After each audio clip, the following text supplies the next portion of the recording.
ಕಳೆದ 24 ಗಂಟೆಯಲ್ಲಿ ಬೀದರ್ನಲ್ಲಿ ಏನಾಯಿತು? ಔರಾ ತಾಲೂಕಿನ ಕೊಳ್ಳೂರು, ಬೋರ್ಗಿ, ಮುಸ್ತಾಪುರ್, ರಕ್ಷಾಳ್ ಸೇರಿದಂತೆ ವಿವಿಧ ಗ್ರಾಮಗಳಲ್ಲಿ ಮೊಹರಂ ಅಂಗವಾಗಿ 5 ದಿನ ಸಂಭ್ರಮ. ಸೋಮವಾರ ಹಬ್ಬದ 3ನೇ ದಿನವಾಗಿದ್ದು ಇಡೀ ರಾತ್ರಿ ಸಾಂಸ್ಕೃತಿಕ ಕಾರ್ಯಕ್ರಮ ನಡೆಯಿತು. ಬೀದರ್ ತಾಲೂಕಿನ ಜನವಾಡ ಸಮೀಪದ ಕೃಷಿ ಸಂಶೋಧನಾ ಕೇಂದ್ರದಲ್ಲಿ 7 ವರ್ಷಗಳ ಕೃಷಿ ಡಿಪ್ಲೊಮಾ ಕೋರ್ಸ್ ಪುನಃ ಆರಂಭಿಸಲು ಕೃಷಿ ಇಲಾಖೆ ಸೋಮವಾರ ಜುಲೈ 15ರಂದು ಅನುಮತಿ ನೀಡಿದೆ.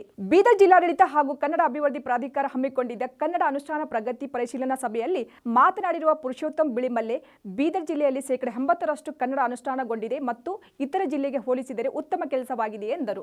ಡೆಂಗ್ಯೂ, ಚಿಕನ್ ಗುನ್ಯಾ, ಮಲೇರಿಯಾ ಪ್ರಕರಣಗಳು ಹೆಚ್ಚಾಗುತ್ತಿದ್ದಂತೆ ಅದರ ಬಗ್ಗೆ ಆರೋಗ್ಯ ಇಲಾಖೆ, ಸ್ಥಳೀಯ ಸಂಸ್ಥೆಗಳು ಜನರಲ್ಲಿ ಜಾಗೃತಿ ಮೂಡಿಸುತ್ತಿವೆ. ಆದರೆ ಬೀದರ್ ನಗರಸಭೆ ಕಚೇರಿ ಅಂಗಳದಲ್ಲಿ ಮಳೆ ನೀರು ಹಾಗೆ ನಿಂತಿವೆ. ಸಹಾಯಕ ಅರಣ್ಯ ಸಂರಕ್ಷಣಾಧಿಕಾರಿಗಳಾಗಿ ನೇರ ನೇಮಕಾತಿಗೊಂಡಿರುವ 14 ಅಭ್ಯರ್ಥಿಗಳಿಗೆ ಅರಣ್ಯ ಜೀವಶಾಸ್ತ್ರ ಮತ್ತು ಪರಿಸರ ಸಚಿವ ಈಶ್ವರ್ ಬಿ ಖಂಡ್ರೆ ಪ್ರತಿಜ್ಞಾ ವಿಧಿ ಬೋಧಿಸಿ ನೇಮಕಾತಿ ಪತ್ರ ವಿತರಿಸಿದರು. ಅನುಕ್ಷಣದ ಸುದ್ದಿಗಾಗಿ ನೋಡ್ತಾ ಇರಿ ಉತ್ತರ ಕರ್ನಾಟಕ ಸುದ್ದಿ ವಾಹಿನಿ.